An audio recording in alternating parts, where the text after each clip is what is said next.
laba nin oo Soomaaliya ayaa saaka booliisku u taxaabay xabsiga oo ku lug lahaa daawadayaal didkii Sheekh Maxamed Xasan Allah u naxariistay labada nin oo ka kala tirsan ganacsatada Columbus iyo sidoo kale mid kamid ah dalada masaajida labada nin ayaa waxa lagu kala magacaabaa Maxamuud iyo sidoo kale Axmed waana dadkii shalay uu u gudbiyay booliiska John oo ah asagu ninkii mar hore ay booliisku soo qabteen dilkii Sheekh Maxamed Xasan Allah u naxariistay waana did ninka ilaa haatan la tuhunsan yahay inuu asagu gacantiisa ku dilay xabadihii madaxa uga dhacayna Allah u naxariistay Sheekh Maxamed Xasan asagu uu ku dhuftay asa ahaatee booliiska oo ilaa xal baaritaan ku jiray daawadayaal ayaa waxay saaka aroortii hore guryahooda ugu daateen labada nin oo Soomaalida ah oo ayagu ku lug lahaa dilka Sheekh Maxamed Xasan uuna sheegay ninkan la yiraahdo John dadkii uu shalay booliiska u gudbiyay ay kamid ahaayeen labada nin ayaa waxa la sheegayaa daawadayaal inay ka kala tirsan yihiin dalada masaajida iyo sidoo kale ganacsatada Columbus asa ahaatee waxa la leeyahay sidoo kale waxay ahaayeen dadkii ka shaqeynaya cadaaladda Sheekh Maxamed Xasan hase ahaatee ayaga ayuu lugaha la soo galay baa la yiri waxaana haatan loo soo taxaabay xabsiga iyadoo la rajaynayo isniinta soo socota ama khamiista in maxkamadda la soo istaajin doono ilaa haatan booliisku waxay mar kale ku hawlan yihiin daawadayaal inay xabsiga u soo dhaadhiciyaan dhammaan dadka ku lug lahaa dilkii Sheekh Maxamed Xasan Allah u naxariistay John oo raba asaguna in dambiga laga khafeefiyo ayaa ilaa haatan booliiska wuxuu la wadaagayaa macluumaad dheeraad daawadayaal waana mid ilaa haatan la rajaynayo ilaa 5 qof oo kale ilaa isla galabta ilsaacaw in la soo qabto oo xabsiga la keeno halkaana waxaan idinku hayaa macluumaad dheeraad daawadayaal oo aad uga bogan doontaan dilkii Sheekh Maxamed Xasan sida ay u qorsheeyeen waxa sidoo kale rajaynaya saacadaha soo socda John inuu hadli doono asaguna oo uu sheegi doono qaabka uu dilay sidoo kalena ay booliisku la wadaagi doonaan dhammaan bulshada iyo sidoo kale community-ga Ohio asa ahaatee daawadayaal waxaan rabaa halkan inaan kula soo wadaago macluumaad idinka qarsan dadka Soomaalida ee la tuhmayo wali inay ku harsan yihiin guryahooda dilkana ku lug lahaa dadkaas oo loo malaynayo qaar ka badan oo kamid ah inay kaga qayb qaateen hantidooda sidoo kale qaab kale iyo sidoo kale qorsho ay u dhigeen sheekha shirqool ay qaarkood u dhigeen daawadayaal labada nin ayaa hase ahaatee saaka guryahooda laga soo bixiyay waxaana xabsiga loo soo dhaadhiciyay isla saakay oo ay booliisku xabsiga keeneen hase ahaatee labada nin ayaan ilaa haatan booliisku la wadaagin dadka sawiradooda waxaase la filayaa daawadayaal inay saacadaha soo socda ama daqiiqadaha soo socdaba ay la soo wadaagi doonaan sidoo kale ay banaanka keeni doonaan sawiradooda dhammaan community-ga Ohio iyo dalada masaajida ayaan ilaa haatan iyaguna ka hadlin sidoo kale booliiska ayaan wali war-saxaafadeed fiican soo saarin ama sawirada raggan banaanka keenin hase ahaatee daawadayaal intaan idin kala dhex bixin waxyaabaha aan idin hayo waxaan si sharaf leh idinkaga codsanayaa inaad channelka subscribe lahataan sidoo kale gambaleelka rukumataan haddaad marka hore nala joogtana waa maasan tahay haddii kalena inaad sii shargarayso muuqaalkan si uu cadaalad halka Sheekh Maxamed Xasan u noqdo midaan mar walba istaagin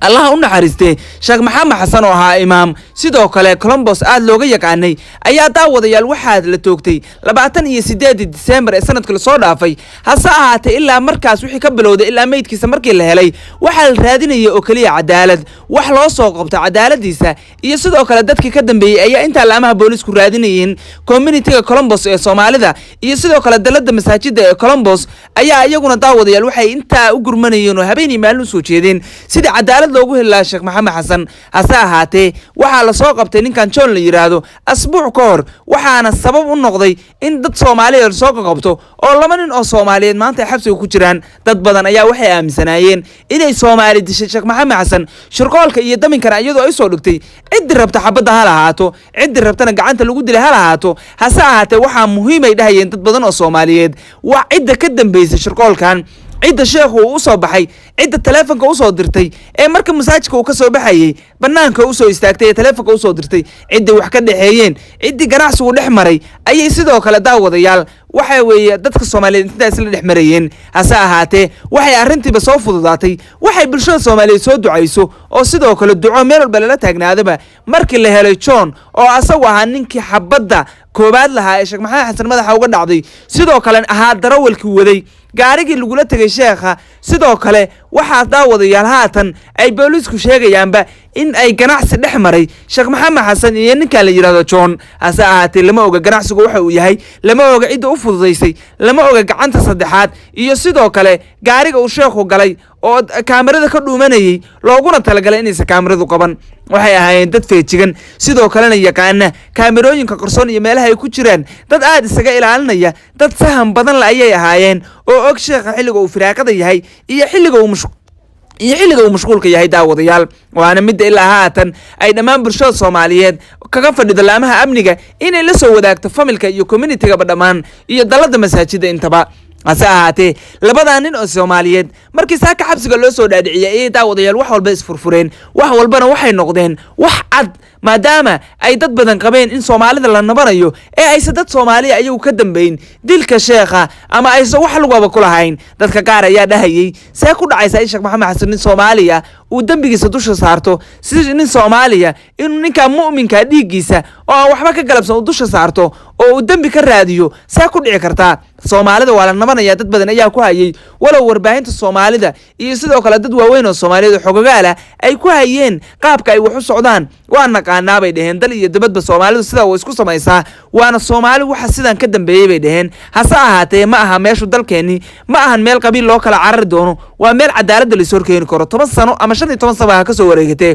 laamaha amniga Mareykanku haday ku daba galaan banaanka ayay ku keenayaan bay yiraahdeen hase ahaatee arrintu waxay cadaatay markii xalay salaada hore loogu daatay gurigooda sidoo kalena xabsiga loo dhaadhiciyay laba nin oo Soomaaliya sidoo kale ay dadka community-gu wada yaqaanaan sida la sheegay daawadayaal waxa sidoo kale